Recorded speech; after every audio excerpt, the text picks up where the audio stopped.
Good evening. This is CTV News. I'm Patricia Vallone. 4 pedestrians are in the hospital with serious injuries after being struck by a vehicle in Adelphi. It happened during rush hour this morning, just after 7, near Buck Lodge Road and Riggs Road. The crash sent 2 children and 2 adults to a local hospital. 1 adult reportedly suffered life-threatening injuries. The incident occurred not too far from 2 schools, Buck Lodge Middle and Cherokee Lane Elementary. There's no word yet on possible charges.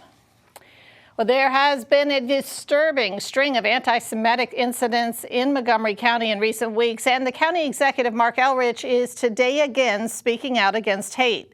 He's announced $800,000 in grants to local organizations to improve security and deter hate crimes. Groups can use the money for security personnel, training, and surveillance cameras.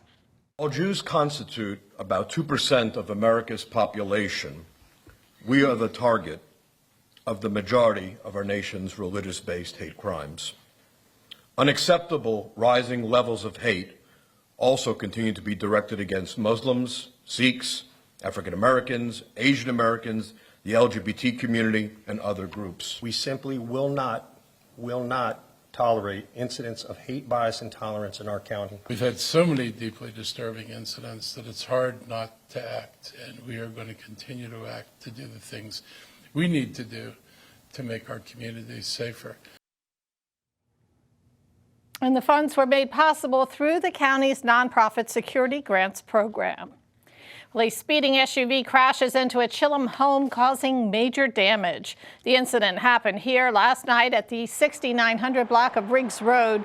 According to police, the driver sped down a hill through a curve into a brake wall, which caused the vehicle to go airborne into the home.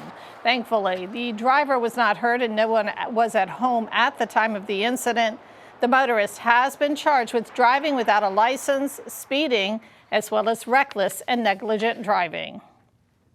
A fire breaks out at a home in Sea Pleasant, displacing several residents. It occurred here at the 200 block of 69th Street early Sunday morning. When crews arrived, they found fire coming from a shed and spreading to the rest of the home.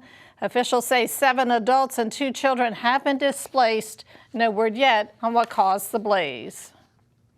Maryland coronavirus cases continue to trend upward. The state reports 789 new COVID-19 cases in the last 24 hours. Close to 600 Marylanders are currently hospitalized from the virus.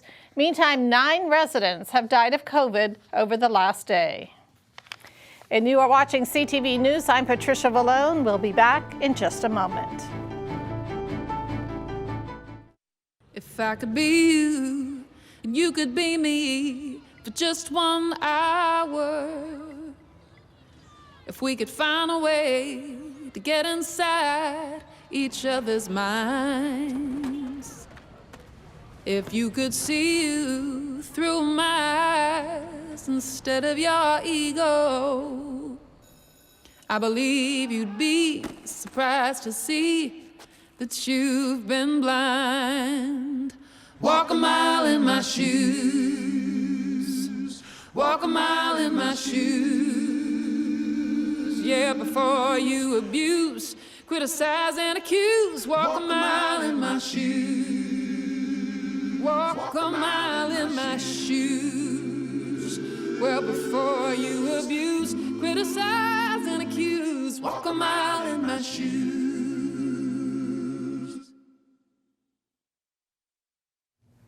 Welcome back. Well, Governor Moore confirms the appointment of Delegate Alonzo Washington to fill a vacant Maryland Senate seat.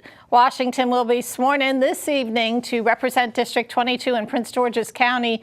He will replace longtime lawmaker Paul Pinsky, who resigned after Moore picked him to lead the Maryland Energy Administration.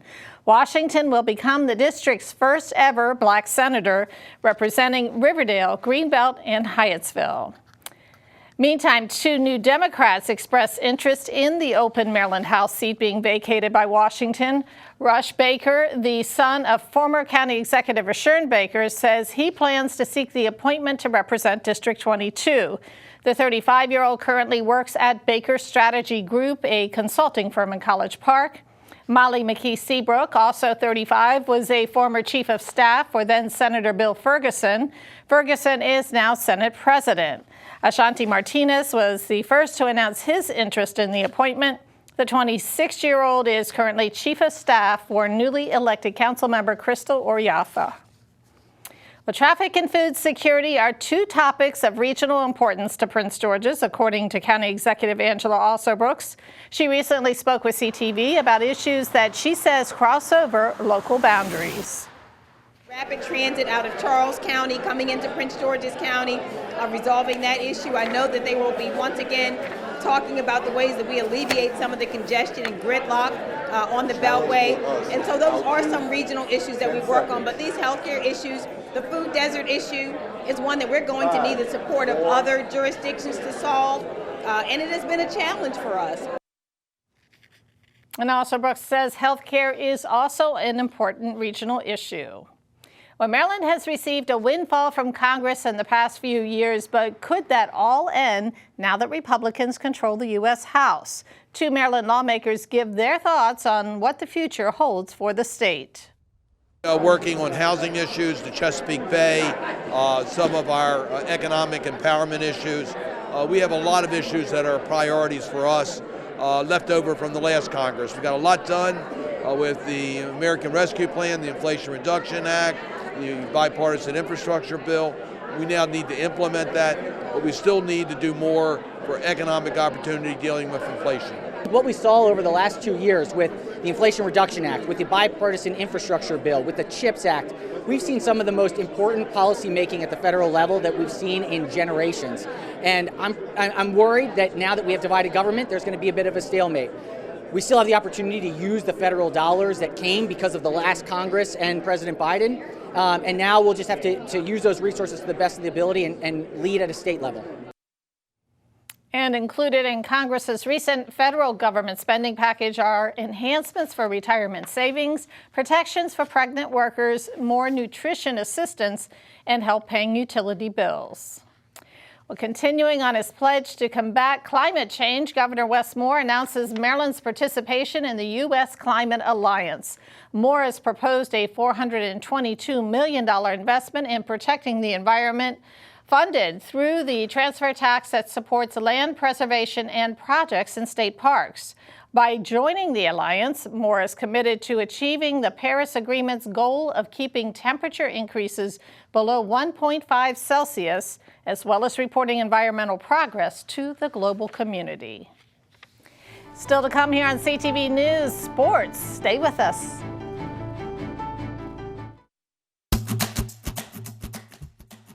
This is a message from the U.S. Department of Veterans Affairs.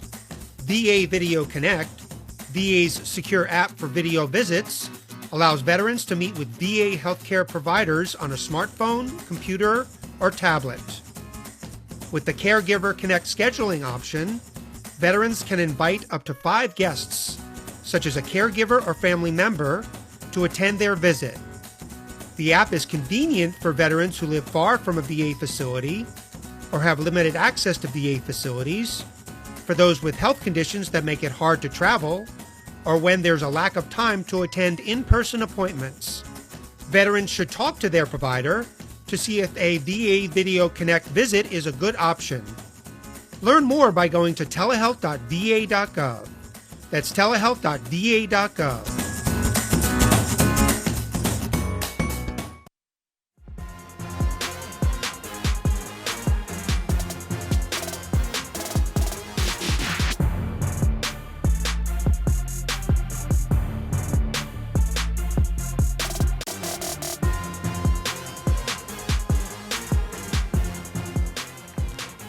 The NFL's big game, the Super Bowl, is now set. The Philadelphia Eagles will face off against the Kansas City Chiefs on Sunday, February 12th in Glendale, Arizona. The Eagles beat San Francisco to advance. Philly took advantage of several key San Francisco injuries to cruise to a 31-7 victory. Meantime, the matchup between the Chiefs and Bengals was close throughout last night. Kansas City advanced to the Super Bowl on a last-second field goal, outlasting Cincinnati 23-20. Chiefs star quarterback Patrick Mahomes will be making his third Super Bowl appearance. And the University of Maryland held its annual Media Day today for its spring sports teams. Coaches of softball, lacrosse, golf, and baseball all spoke about their teams as well as their expectations for the upcoming season. Mark Montgomery, coach of the women's softball team, says he believes this season's team may be the best one yet. A good mix of young talent that's come in that has the ability to contribute right away, but we have the ability now of 4 years of these 4 girls being, or 3 girls being seniors, is they've been with the program now. They know what's expected of the program and how to work and how to train and what to do, and they're teaching those younger girls that are talented how to do things as well. And so you're just starting to see a more cohesive all-around team with greater abilities on and off the field, and I think it's going to showcase well. And the Lady Terps season begins on February 9th against Oregon. Sticking with UMD sports, the women's basketball team will be in action tonight as they go up against Penn State at 6 o'clock. Well, Major League Baseball fans, the countdown begins. Spring training begins next month. Spring training for the Baltimore Orioles doesn't begin until February 16th, but the Orioles bird mascot began his flight to Sarasota today. Movers packed up team equipment this morning for the long trip to Florida. Orioles pitchers and catchers have their first workout 2 weeks from Thursday. Position players begin on February 21st. The season opener will be on March 30th against the Boston Red Sox. And now let's get a quick check on our 3-day weather forecast. Tonight, increasing clouds with a low around 36 degrees. Tomorrow, a possible wintry mix throughout the day with temps peaking at 39 degrees, dropping to as low as 29. Wednesday, partly sunny with highs near 39 and a low around 26. And Thursday, mostly cloudy, temperatures as high as 43, falling to a low of 28 at night. And that wraps up our CTV News Update. Join us again tomorrow at 4:30. I'm Patricia Vallone. Have a great night.